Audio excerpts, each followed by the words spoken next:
జగన్ ప్రజాపక్షం వహించకుండా రాష్ట్రంలో అభివృద్ధిని అడ్డుకుంటూ ప్రతినాయకుడి పాత్ర పోషిస్తున్నారని మంత్రి లోకేష్ ధ్వజమెత్తారు. పీపీపీ విధానంలో వైద్య కళాశాలల నిర్మాణంతో పేదలకు మేలు జరుగుతుందని, వారికి సూపర్ స్పెషాలిటీ వైద్య సేవలు, వైద్య విద్యా సీట్లు లభిస్తాయని స్పష్టం చేశారు. పీపీపీ విధానంపై జగన్ ఉద్దేశపూర్వకంగా విషం చిమ్ముతున్నారని మండిపడ్డారు. జగన్, వైసీపీ నేతలు అభివృద్ధిని అడ్డుకుంటున్న విధానంపై రూపొందించిన వీడియోను లోకేష్ ఎక్స్ వేదికగా పోస్ట్ చేశారు. ప్రతిపక్షం అంటే ఏమిటి? ప్రతిపక్షం బాధ్యతలు ఎలా ఉండాలి? ప్రజల సమస్యను అవగాహన చేసుకోవాలి. ప్రజల సమస్యలను అసెంబ్లీ ద్వారా ప్రభుత్వం దృష్టికి తీసుకువెళ్లాలి. ప్రజల సమస్యల కోసం పోరాడాలి. కానీ మన నవ్యాంధ్ర దౌర్భాగ్యమేమిటంటే, భారతదేశ చరిత్రలోనే ఎన్నడూ లేని విధంగా అప్రజాస్వామిక విధానాలతో నడిచే ప్రతిపక్ష హోదా లేని ప్రతిపక్ష పార్టీ రాష్ట్రాన్ని పట్టిపీడిస్తుంది. ఈ ప్రతిపక్ష పార్టీకి ప్రజల సమస్యల మీద పోరాటం చెయ్యాలి, రాష్ట్ర అభివృద్ధికి సహకారం అందించాలి వంటి పదాలు అస్సలు నచ్చవు. కేవలం అసెంబ్లీలో ప్రతిపక్ష హోదా కోసం మాత్రమే పోరాడుతుంది. స్మగ్లర్లను, రౌడీ షీటర్లను, లిక్కర్ స్కామ్ నిందితులను, గంజాయి బ్యాచ్ ని, దళితులను చంపి డోర్ డెలివరీ చేసే నరరూప రాక్షసులను కాపాడుకోవడం కోసమే పోరాటం చేస్తుంది. ఆ ప్రతిపక్ష పార్టీ రాష్ట్రం అభివృద్ధి చెందుతుంటే అస్సలు తట్టుకోలేదు. ప్రజల భవిష్యత్తుకు బంగారు బాట పడుతుంటే అస్సలు సహించలేదు. అందుకే నవ్యాంధ్ర రాష్ట్రంలో 3 సంవత్సరాలలో పేద విద్యార్థులకు ఉచిత విద్య అందించడానికి, పేద ప్రజలకు సూపర్ స్పెషాలిటీ వైద్యం అందించడానికి సిద్ధమవుతోన్న వైద్య కళాశాలలను పూర్తి కాకుండా ఆపాలని విశ్వ ప్రయత్నాలు చేస్తుంది.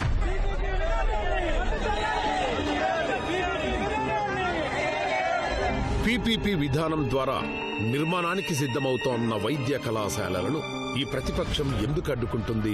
పీపీపీ విధానం అంటే అవగాహన లేక, పీపీపీ విధానంలో నవ్యాంధ్ర రాష్ట్రంలో వైద్య విధానం మెరుగుపడుతుందనే కడుపుమంట, కళ్లు మూసుకొని పీపీపీ విధానాన్ని వ్యతిరేకిస్తోన్న దుష్టశక్తుల కళ్లు తెరిపించడానికి పీపీపీ విధానం గురించి తెలుసుకుందాం. పీపీపీ విధానం ద్వారా వైద్య కళాశాలలను అభివృద్ధి చేయాలని కూటమి ప్రభుత్వం ప్రయత్నిస్తుంటే, అపోజిషన్ పార్టీ మాత్రం పీపీపీ విధానం వలన ప్రభుత్వం వైద్య కళాశాలలను ప్రైవేటీకరణ చేయడానికి ప్రయత్నిస్తుందని నానా రాద్ధాంతం చేస్తుంది. గత ప్రభుత్వం 5 ఏళ్లలో 17 కాలేజీల్లో 5 మాత్రమే ప్రారంభించారు.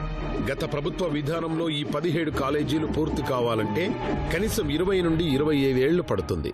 ఈ 17 కాలేజీలు పీపీపీ విధానంలో అయితే ఈ 2-3 సంవత్సరాల కాలంలోనే పూర్తి చేసే అవకాశం ఉంది. అంటే గత ప్రభుత్వ విధానంలో కాలేజీలు కడితే మన పిల్లలకు 20 నుంచి 25 సంవత్సరాల వరకు ఈ 17 కాలేజీలో ఎంబీబీఎస్ సీట్లు దొరకవు. అదే పీపీపీ విధానంలో కడితే 3 సంవత్సరాలలో పేద విద్యార్థులకు మెడికల్ సీట్లు అందుబాటులోకి వస్తాయి. గత ప్రభుత్వంలో 500 సీట్లు మాత్రమే అందుబాటులోకి వచ్చాయి. అందులో 213 సీట్లు మాత్రమే ఉచిత సీట్లు. పీపీపీ విధానంలో అయితే 3 సంవత్సరాలలో 1700 సీట్లు అందుబాటులోకి వస్తాయి. అందులో 850 ఉచిత కోటా సీట్లు పేద విద్యార్థులకు అందుబాటులో వస్తాయి. ప్రభుత్వ హాస్పిటల్లో ఓపీకి ఫ్రీ ఎలాగో పీపీపీ విధానంలో కూడా ఓపీ ఫ్రీగా ఉంటుంది. గత ప్రభుత్వం కట్టిన 5 కాలేజీల్లో 500 బెడ్లు మాత్రమే అందుబాటులోకి వచ్చాయి. పీపీపీ విధానంలో అయితే 8500 బెడ్లు 3 సంవత్సరాల్లో అందుబాటులోకి వస్తాయి. అందులో 70% పేషెంట్లకు ఉచిత వైద్యం అందుతుంది. గత ప్రభుత్వ విధానంలో అయితే 25 ఏళ్ల తర్వాత 17 ప్రభుత్వ వైద్యశాలలు పేదలకు అందుబాటులోకి వస్తాయి. అదే పీపీపీ విధానంలో అయితే 3 సంవత్సరాల్లోనే మల్టీ స్పెషాలిటీ ఆసుపత్రుల తరహాలో సూపర్ స్పెషాలిటీ వైద్యం పేదలకు అందుబాటులోకి వస్తుంది. ఈ పీపీపీ విధానం ద్వారా తిరుపతి స్విమ్స్ నడిపిస్తున్న టీటీడీ లాంటి ఎన్జీఓ, పుట్టపర్తి హాస్పిటల్ నడిపిస్తున్న పుట్టపర్తి సాయిబాబా ఎన్జీఓ, టాటా మెమోరియల్ నడిపిస్తున్న టాటా వాళ్ల లాంటి వారికే అప్పగిస్తారు. వారు ఇప్పటికే పేద ప్రజలకు అందిస్తున్న వైద్య సేవలు ప్రపంచానికి తెలుసు. ఇప్పుడు పీపీపీ విధానాన్ని వ్యతిరేకిస్తోన్న అజ్ఞానులు చిన్న చిన్న దెబ్బలు తగిలితే, గులకరాయి తగిలితేనే మల్టీ స్పెషాలిటీ హాస్పిటల్కి వెళతారు. మరి పేద ప్రజలకు సూపర్ స్పెషాలిటీలు అందుబాటులోకి వస్తుంటే వాళ్లకు వచ్చిన బాధేంటో మరి. పీపీపీ విధానంలో అయితే సూపర్ స్పెషలిస్ట్ డాక్టర్లు అందుబాటులోకి వస్తారు. ఇటువంటి స్పెషలిస్టులు ఉన్న హాస్పిటల్లో వైద్య విద్యార్థులు విద్య నేర్చుకుంటుంటే సూపర్ స్పెషాలిటీ ఎడ్యుకేషన్ స్టాండర్డ్స్ అందుతుంది. అందుకే మన గౌరవ ముఖ్యమంత్రి గారు నారా చంద్రబాబు నాయుడు గారు పీపీపీ విధానం వలన కలిగే ఉపయోగాలు అందరికీ అర్థం కావాలని వివరంగా వివరించారు. ఈ రోజు మేము ఇచ్చేది 75 సీట్లు, మీకంటే మెరుగ్గా కన్వీనర్ కోటాలో సీట్లు ఇస్తున్నాం. పేదవాళ్ళ పట్ల మాకుండే అభిమానం, మీరు కట్టేది 20 ఏళ్ళు అవుతుంది, మేము కట్టేది 2 ఏళ్లలో కడతాం. కట్టడమే కాదు, ఇది ప్రైవేట్కి ఇవ్వడం కాదు. పీపీపీ అంటే తెలియని వ్యక్తులు నేర్చుకోవాలి. ప్రస్తుతం వాళ్ళు ఆపరేట్ చేస్తారు. 33 ఏళ్ల తర్వాత తిరిగి ఆ ఆస్తి గవర్నమెంట్కి వస్తుంది తప్ప. పీపీపీ విధానంలో కొత్తగా నిర్మిస్తోన్న మెడికల్ కళాశాలలో నాణ్యమైన ఉచిత వైద్యం పేదలకు అందుతుంది. పీపీపీ విధానంలో నిర్మించే వైద్య కళాశాలలో నాణ్యమైన వైద్యతో పాటు 110 మెడికల్ సీట్లు అదనంగా పేద విద్యార్థులకు అందుబాటులోకి వస్తాయి. నేను ఏ పని చేసినా పేదలను దృష్టిలో పెట్టుకుని చేస్తాను. ప్రజలకు మంచి విద్య, వైద్యంతో పాటు రాష్ట్ర ఆదాయం కూడా పెరిగేందుకు కృషి చేస్తున్నా. గత పాలకులు అనుసరించిన విధానంతో కళాశాలలు నిర్మిస్తే అవి అందుబాటులోకి రావడానికి కనీసం 25 సంవత్సరాలు పడుతుంది.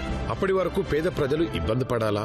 పీపీపీ విధానంలో 2 ఏళ్లలోనే హాస్పిటల్స్, కళాశాలలు అందుబాటులోకి వస్తాయి అని సవివరంగా వివరించారు.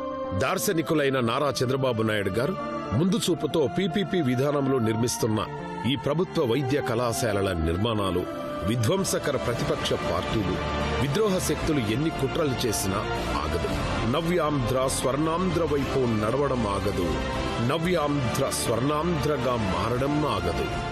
ఇప్పుడు మెడికల్ కాలేజెస్ గడచిన నాయకులు మాట్లాడుతున్నారు, ప్రైవేట్ చేశారు. దాని పేరు కూడా ప్రభుత్వ కళాశాల పలాని ప్లేస్, పక్కన ప్రైవేట్ వాళ్ళ పేరు పెట్టి మేనేజ్ చేసుకుంటూ చిన్న నష్టాలతో మేనేజ్ చేస్తారు. ఆస్తి ఎవరిది? మందే. గైడ్ లైన్స్ ఎవరు ఫ్రేమ్ చేసాం? మనమే ఫ్రేమ్ చేస్తాం. దాన్ని రెగ్యులేట్ ఎవరు చేస్తాం? మనమే చేస్తాం. ఇప్పుడుండే సీట్లు కంటే సీట్లు పెరుగుతున్నాయి.